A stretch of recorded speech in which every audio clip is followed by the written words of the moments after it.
So my name is Elizabeth Dandenell, and I'm from the East Bay Center for Anxiety. And man, it's been a hard time out there, hasn't it? And I thought what we're trying to do here is to reach out to all of you. And we're reaching out all to you, we meaning myself and my staff. We're going to try a little experiment here. So on Thursday mornings through this time of the shelter in place here and in the U.S. and around the world, and also out in, when we're not sure exactly how long this is going on Thursdays and Saturday mornings around 10:30, we want you to bring your cup of coffee and come join us and give us some feedback and let us know what are some of the concerns that you have during this highly stressful time. One thing I'd like to relay is that the stress is pretty natural and normal for a situation like this. That there is a healthy level of fear and concern and worry that actually is working for us. It helps keep us the social distancing. It helps remind us to stay inside and to be careful and wash our hands. And so part of it is a normal reaction, and I think it's helpful and useful to be able to remind yourself of that. So I'm going to give you 3 tips here. And a couple of them I'm thinking some of you or maybe many of you have already heard, but in this time when stress is happening and when it gets elevated, we often forget things. And sometimes the barrage of the internet, when we're rapidly looking for ideas and, oh my goodness, what to do in this situation, there's so much coming at us. And now that we're like 2 or 3 weeks into us, it's sometimes useful to be reminded about a couple of things that we might have heard and then have fallen back into a kind of our normal kind of habitual tendencies. And, I might get a few thoughts of, oh yeah, that's right, that might be a good thing to try. Or I remember I wrote that down and we haven't done that yet as a family in the shelter in place. So the first tip is pretty normal, probably something you have heard, but just a reminder to, keep that structure in your day. There's a lot of benefit right now that we're all in our houses and running our businesses and having our children connect with their friends and homeschooling and all those things, to make sure that we still get up and we have our breakfast at the normal time if you eat breakfast, to make sure that you get dressed for the day, that if you put on makeup, want to have that sense of structure, right? That you're kind of showing up in the day in the way that you normally do or that you usually do, or in a way that helps you feel good a little bit more. It feels better, right? And with that, what we know with our moods is that exercise is one of the best things.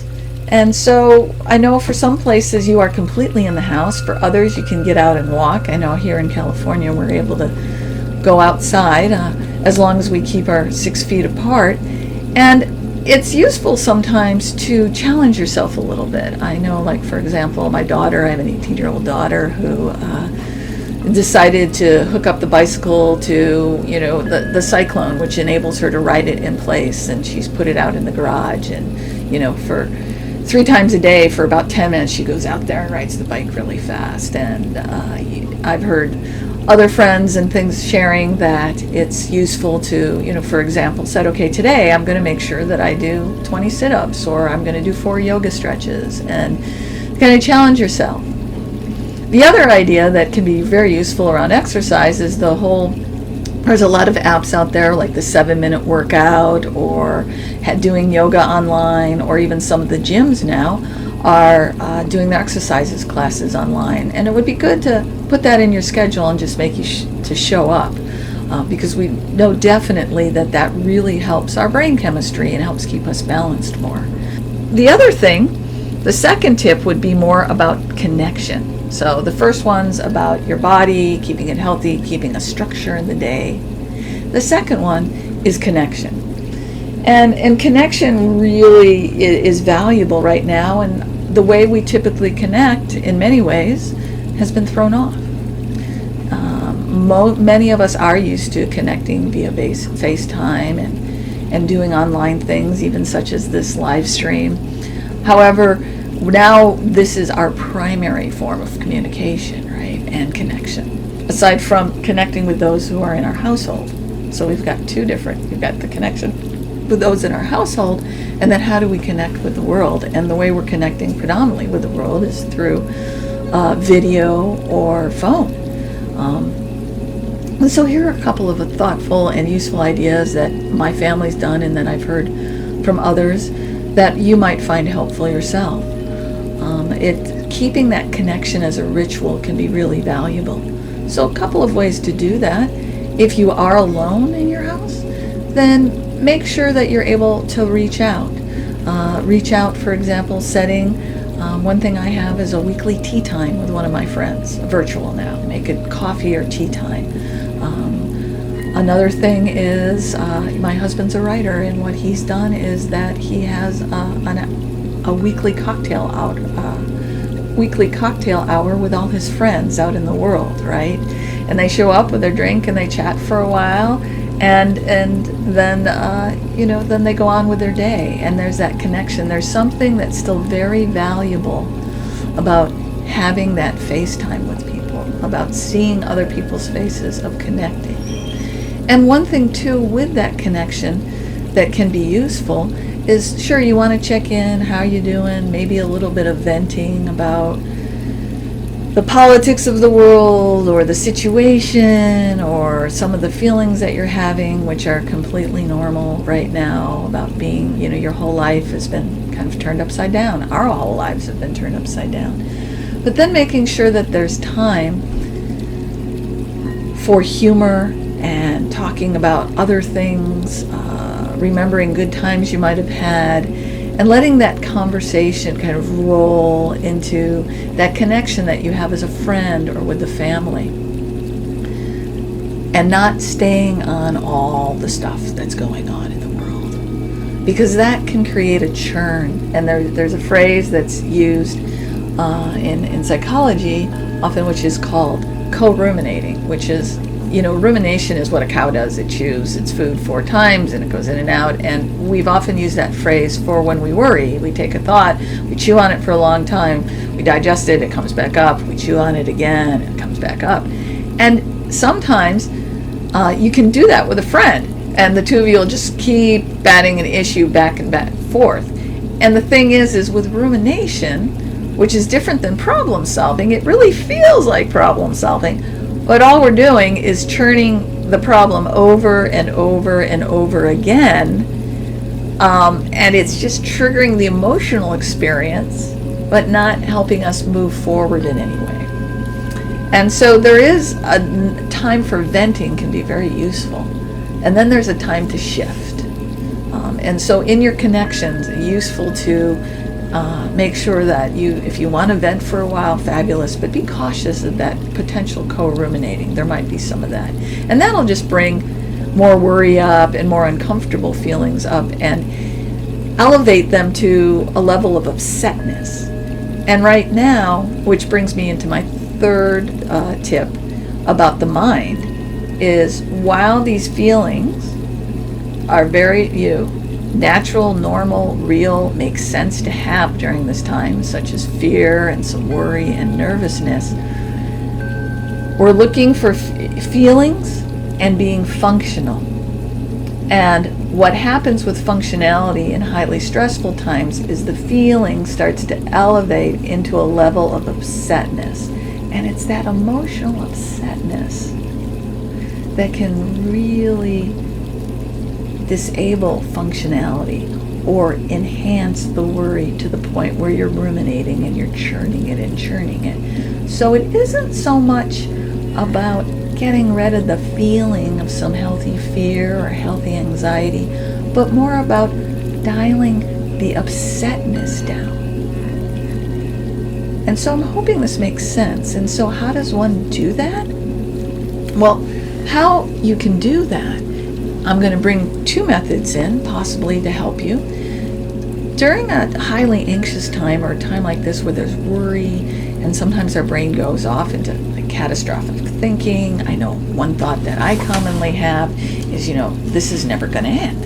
I mean, I could just fall into that hole and just keep thinking, it's just never going to end.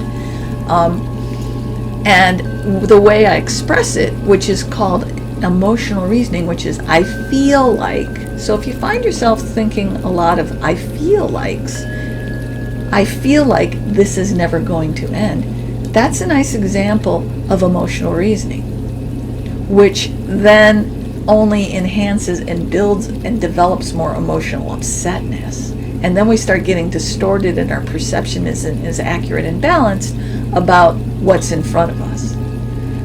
I feel like this is never going to end actually is not a feeling. This is never going to end is the thought that I'm having because of the feeling that I'm feeling. But what is the feeling? So when you recognize this is one thing to do, is to ask yourself, oh, okay, I feel like this is never going to end. No, all right, I'm having the thought this is never going to end. What's my feeling? I feel very anxious and worried that this might not end. Oh, all right, and what is the this that isn't going to end? Well, my brain. And so then you define the terms in that of like, oh, what is the this? The this for me is the pandemic. Well, then I think, well, of course the pandemic's going to end. We just know by the nature of a virus that it will burn itself out, so to speak. And the things that we're doing by staying inside that is actually creating some of the worry, anxiety, is helping flatten it out. And isn't that one of the goals here? Right? So I'm hoping that you saw what just happened there. By my separating, I feel like this is never going to end, and said, I feel anxious and worried that this isn't going to end, enabled me then to look at that thought and go, oh, wait a minute, this thought's a little out of balance. What do I mean by this? The pandemic. Oh, well, if I look at the evidence, and that's also really, what is the evidence telling me about this thought? Once I've separated from the feeling, I'm able to go, oh, yeah, okay. It's about the pandemic. That's going to end. I'm really worried and anxious, but at the same time, I recognize that one way to help it end is by following the shelter in place, by keeping social distancing, and then I can help myself by connecting with my friends via online. See, it opens the thought up. That, what I just showed you, is more what's called a cognitive behavioral method.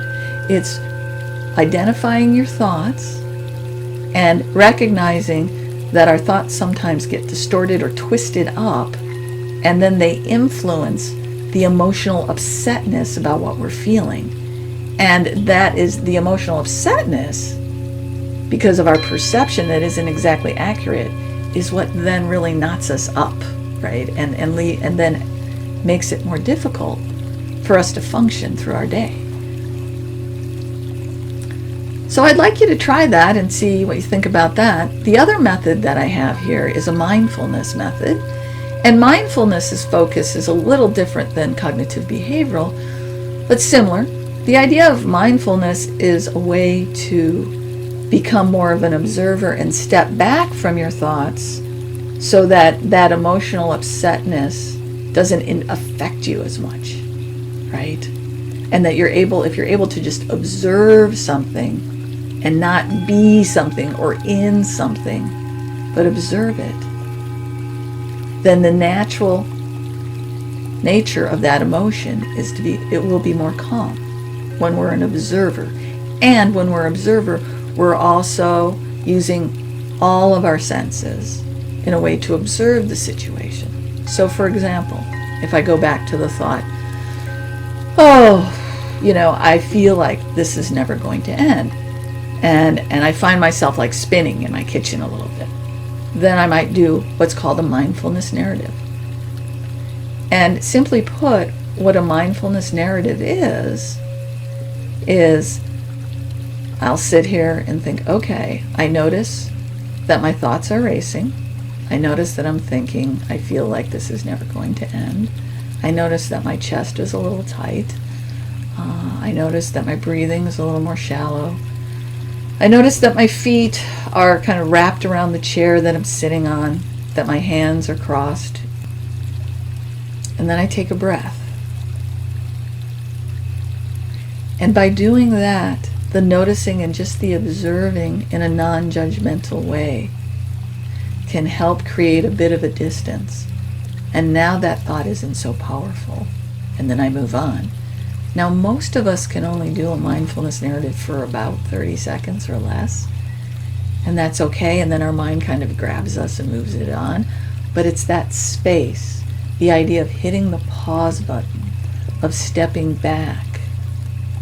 That's the foundation of more mindfulness methods, and that can be very helpful, because in that space, the emotional upsetness is loosened, let go of, dials down, whatever words you want to use and experience you have, but it's a disconnect from the emotional upsetness and now just observing the situation, which then can help also on a more brain level engage more of your frontal lobe or the executive functioning, which allows us then to think more abstractly, to remember things, to be able to problem solve, to understand language, and then we're able to decide what we want to do, for example, with that thought or that space. The space is very useful. And so that is the foundation of mindfulness. So the first method I showed you, and you can review this video if you want, which is about looking at the thought and actually adjusting the thought and balancing it out to dial down some of that emotional upsetness, or a mindfulness method, which is more about coming back to breathing and the body and stepping away and trying to create more of an observer perspective of the situation, will also give you space and help you dial down the emotional upsetness. And I think really that's the intention here, is how, and this is what we want to support you in, and we're here for you, is methods and tools and ways of how to have the feelings and recognize them and know that there's some validity to them, and be able to go on with your day and function and move forward. Feelings and functionality working together in a time of crisis when it seems like on some days that so little is working together, including people and some of the all the craziness that's going on. But you have a sense that you have your feelings and you're able to function and those work together, and you can go on with your day and be able to then reflect and connect with your family in a way that has connection, able to take better care of yourself and think more clearly and feel good about it. So those are my tips for today. I hope that you find this useful. Please let us know. We're looking for the feedback because we'd like to build on this. This is my first one. It's an experiment. Let's see how it goes. And we're going to try again. Myself, maybe some of the other clinicians at East Bay Center for Anxiety Relief will be with me. I'm not sure, but Saturday at 10:30 a.m. we'll be back with a few more tips, either on parenting, teens. There's many things that we can speak about and give you a few tips. Thanks very much. Take good care and be well.